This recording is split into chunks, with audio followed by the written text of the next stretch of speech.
Happy friendship day, happy friendship day to all.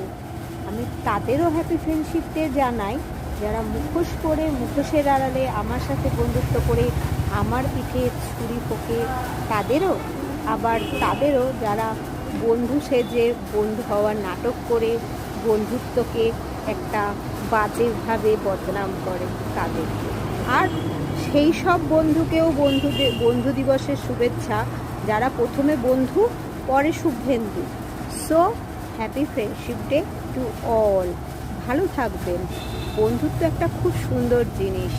বন্ধুত্বের মতো এত সুন্দর সম্পর্ক আর কিন্তু হয় না। তবুও বলবো, বন্ধুত্ব করলে বিশ্বাস রাখুন, বিশ্বাস হারাবেন না। একবার বিশ্বাস হারিয়ে গেলে আর বিশ্বাস পাওয়া যায় না। বন্ধুত্ব খুব সুন্দর একটা জিনিস। তো আবার বলি, happy friendship day to all.